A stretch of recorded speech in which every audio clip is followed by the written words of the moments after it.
how to use, എങ്ങനെയാണ് ദൈവം തരുന്ന അനുഗ്രഹങ്ങളെ ദൈവത്തിന് വേണ്ടി ഉപയോഗിക്കുന്നത്.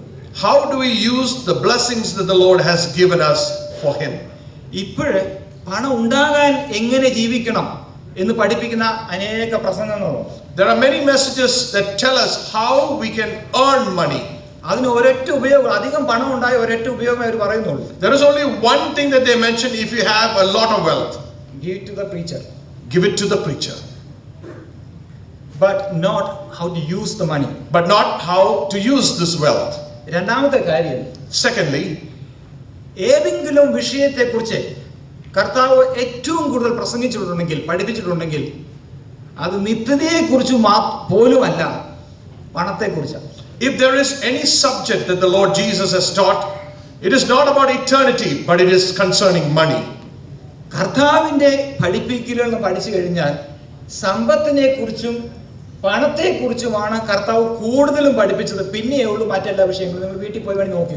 If you examine the teachings of the Lord Jesus, it is concerning wealth and money that the Lord Jesus taught much more beyond any other subject. അതുകൊണ്ട് ഇവിടെ ഒരു പ്രത്യേക ഒരു ഉപദേശം, ഒരു ശക്തമായ ഒരു ഉപദേശം ഇവിടെ കിടപ്പുണ്ടെന്ന് ഞാൻ പറഞ്ഞു വരുന്നത്. And therefore I am telling you that there is a very good teaching, a strong teaching here within.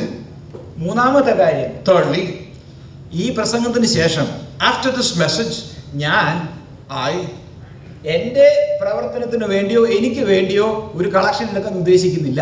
I do not desire to take a collection for me or for my ministry. പക്ഷെ ഒരൊറ്റ ഉദ്ദേശമുണ്ട്. But I have one purpose. നിങ്ങൾ ഇവിടെ ഇരിക്കുന്ന ദൈവദാസന്മാരും സഭകളിൽ സഭാവിശ്വാസികളും കർത്താവിന് വേണ്ടി കൊടുക്കുന്നവരാണെന്ന് എനിക്കറിയാം. I know that you believers and ministers and churches give unto the Lord. ഇന്ന് രാത്രി ഞാൻ പ്രാർത്ഥിക്കുന്ന ദൈവസന്നിധിയിൽ പ്രാർത്ഥിക്കുന്ന ഒരു വിഷയം ഇതാണ്.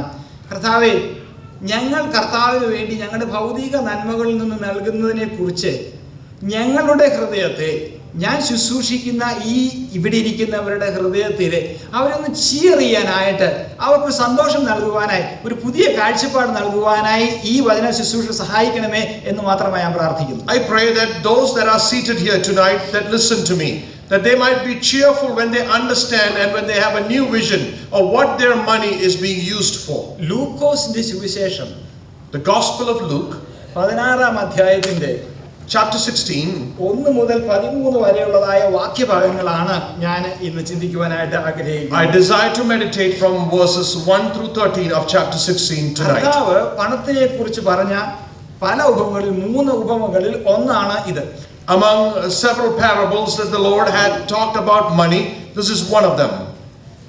ഇവിടെ ഇതിന്റെ അനീതിയുള്ള ഒരു കാര്യവിചാരകനെ കുറിച്ചാണ് ഈ കഥ കർത്താവ് പറയുന്നത്. And here he is talking about a dishonest steward.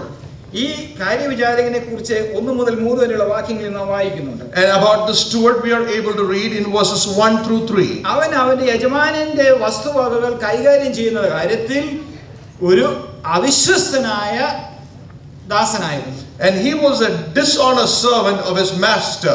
അവനെ പിരിച്ചുവിടാൻ പോകുന്നതായ സമയം വന്നപ്പോൾ, And when he was about to be fired, അവൻ ചെയ്ത കാര്യം, what he did, അവന്റെ യജമാനൻ എഴുതിയതായ കടത്തിന്റെ ചീട്ടുകളെല്ലാം തിരുത്തി എഴുതി. and all those debts or IOUs that the master had written, he started to rewrite them. എല്ലാം കുറച്ചു കൊടുത്തു. He decreased them. എന്നിട്ട് അവൻ ഈ കടക്കാരെ അവന്റെ വശത്ത് നിർത്തി. And then he put those debtors along with his side. ആ കഥ പറഞ്ഞപ്പെട്ട് കർത്താവ് പറയുകയാണ്, After telling the story, the Lord says 8-ാമത്തെ വാക്യം ഇങ്ങനെയാ വായിക്കുന്നത്. in verse 8, ഈ അനീതിയുള്ള കാര്യവിചാരകൻ ബുദ്ധിയോടെ പ്രവർത്തിച്ചതുകൊണ്ട് യജമാനൻ അവനെ പുകഴ്ത്തി. it says that the Lord commended this unjust steward because he had done wisely. എന്നിട്ട് കർത്താവ് പറയുകയാണ്, And then the Lord says, വെളിച്ച മക്കളെക്കാൾ ഈ ലോകത്തിന്റെ മക്കൾ തങ്ങളുടെ തലമുറയിൽ ബുദ്ധിയേറിയവരല്ലോ. because the children of this world are in their generation wiser than the children of light. അതിനുശേഷം കർത്താവ് 9-ാമത്തെ വാക്യം വായിക്കുമ്പോൾ അവർ പലപ്പോഴും തെറ്റായി വ്യാഖ്യാനം ചെയ്യുന്ന, തെറ്റായി മനസ്സിലാക്കുന്ന ഒരു വാക്യമാണ്, അനീതിയുള്ള മാമോനെ കൊണ്ട് നിങ്ങൾക്ക് സ്നേഹിതന്മാരെ ഉണ്ടാക്കിക്കൊള്ളുവിൻ എന്ന് ഞാൻ നിങ്ങളോട് പറയുന്നു. And here sometimes misinterpreted here, this verse says, I say unto you, make to yourselves friends of the mammon of unrighteousness. എന്നോട് അനേക സഭാവിശ്വാസികൾ എന്നോട് ചോദിച്ചിട്ടുണ്ട്, Many believers have asked me, pastor എന്താ കുഴപ്പം? അനീതിയുള്ള മാമോനെ കൊണ്ട് കൂട്ടുകാരെ സ്നേഹിതന്മാരെ ഉണ്ടാക്കിക്കൊള്ളുവിൻ എന്ന് വേദസൂത്തി പറയുന്നുണ്ടല്ലോ. Doesn't the scripture say that you need to have friends among those that are the mammon of unrighteousness? അതിന് ഒരൊറ്റ മറുപടി ഞാൻ കൊടുക്കാറുള്ളൂ. I only give them one answer. വേദോസം അങ്ങനെ പറയുന്നില്ല. The word does not say that. Okay, നമ്മൾ അതിലേക്ക് തിരിച്ചു വരാം. We will come back to that.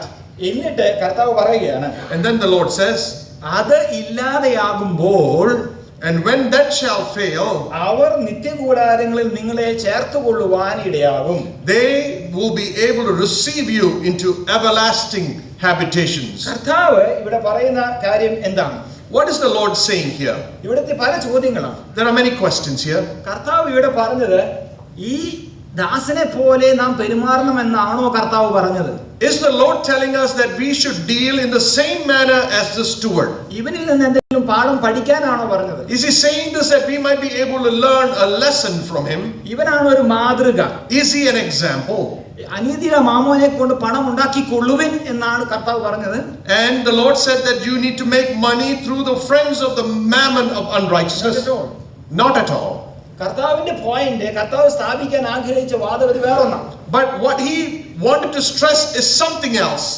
ഇവിടെ കർത്താവ് ഒരിക്കലും ഈ മനുഷ്യനെ അപ്രൂവ് ചെയ്തില്ല. The Lord never approved the steward.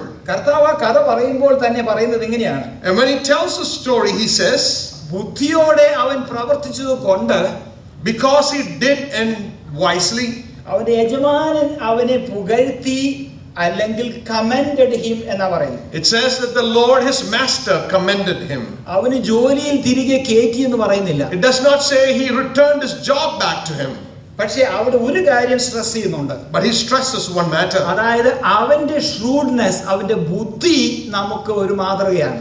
But his wisdom, his shrewdness is a good example to us. അത് കമൻഡബിൾ ആണ്. That is commendable. Shrewdness, ബുദ്ധി, his wisdom. ബുദ്ധിയോടെ അവൻ കാര്യങ്ങളെ കൈകാര്യം ചെയ്ത ഒരൊറ്റ കാര്യം മാത്രമേ കർത്താവ് പറയുന്നത്, മെയിൻ ആയിട്ട്, പ്രധാനമായിട്ട്. And the Lord only commends his wisdom in which he dealt with this matter. എന്നിട്ട് in the process, ഈ ഇത് പഠിപ്പിക്കുന്നതിന്റെ ഇടയിൽ കർത്താവ് പണത്തെക്കുറിച്ച്, സമ്പത്തിനെ കുറിച്ചുള്ളതായ വിവിധമായ കാഴ്ചപ്പാടുകൾ അവിടെ തുന്നിച്ചേർത്തിരിക്കുകയാണ് ആ കഥയിൽ. And here he has intertwined many things about the story of wealth and money in this picture while he tells his story. കർത്താവിന്റെ പഠിപ്പിക്കലെല്ലാം തന്നെ പോകുന്ന ഒരു കാര്യമുണ്ട്. പണം ഈസ് ഡേഞ്ചറസ്. മണി വളരെ അപകടകരമായ ഒരു കാര്യമാണ്. And his teaching is very clear that money is dangerous. ഒട്ടകം സൂചിക്കുഴയിലൂടെ കടക്കുന്നതിനേക്കാൾ ധനവാൻ സ്വർഗ്ഗരാജ്യത്തിൽ കടക്കുന്നത് എളുപ്പം. It is easier for the camel to go through the eye of the needle than a rich man to go into heaven. ലൂക്കോസിന്റെ സുവിശേഷം 18-ാം അധ്യായത്തിന്റെ 25-ാമത്തെ വാക്യം. Luke chapter 18 verse 25. അതിനുശേഷം കർത്താവ് ഒരു ഉപമ പറഞ്ഞു. And after that also he said a parable. കർത്താവ് പറഞ്ഞ ഇതാണ്: പണം, സമ്പത്ത് ആത്മീയ പുരോഗതിക്ക് തടസ്സമാകാൻ സാധ്യതയുണ്ട്. That money, wealth can be a hindrance for spiritual growth. സ്വർഗ്ഗത്തിലേക്ക് കടക്കുമ്പോൾ, when you enter into heaven, ധനവാന് സ്വർഗ്ഗത്തിൽ പോകാം. the rich man can go to heaven. ധനത്തിനും കൂടെ പോകാൻ മാത്രം സ്പേസ് സ്വർഗ്ഗത്തിന്റെ കവാടത്തിന് ഇല്ലെന്ന് അതിനർത്ഥം. It is just that the doors of heaven are not wide enough that the rich man and his wealth can go in together. ധനവാനായ മനുഷ്യനെ അവന്റെ പണസഞ്ചി ഇവിടെ വെച്ചിട്ട് മാത്രമേ പോകാൻ പറ്റൂ. The rich man can only enter in after he has cast aside his wealth. കർത്താവ് പഠിപ്പിച്ചത് പണം ആത്മീയ പുരോഗതിക്ക്, ആത്മീയ വളർച്ചയ്ക്ക്, ഉന്നമനത്തിന് ഒരു തടസ്സം ആകാൻ സാധ്യതയുണ്ട്.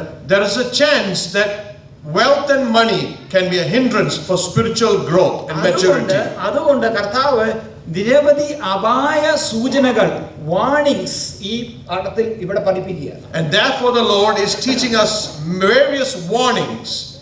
ഇവിടെ പണം, സമ്പത്ത്, ഞാൻ പറഞ്ഞല്ലോ, ഒന്നാം തലമുറയ്ക്ക് സമ്പത്ത് വിഷയമല്ലായിരുന്നു. For the first generation, money was not a matter. സമ്പത്തില്ലായിരുന്നു. They did not have money. സമ്പത്തിന് വേണ്ടിയല്ല ദൈവത്തെ സേവിച്ചത്. They did not serve God for money. അതുകൊണ്ട് സമ്പത്തൊരു വിഷയമല്ലായിരുന്നു. Therefore they did not care. പക്ഷേ സമ്പത്ത് ഉണ്ടായപ്പോൾ, but when they got wealth, മനസ്സിലാക്കേണ്ട കാര്യം, സമ്പത്ത്, money is dangerous. What you have to understand is that this wealth and money is dangerous.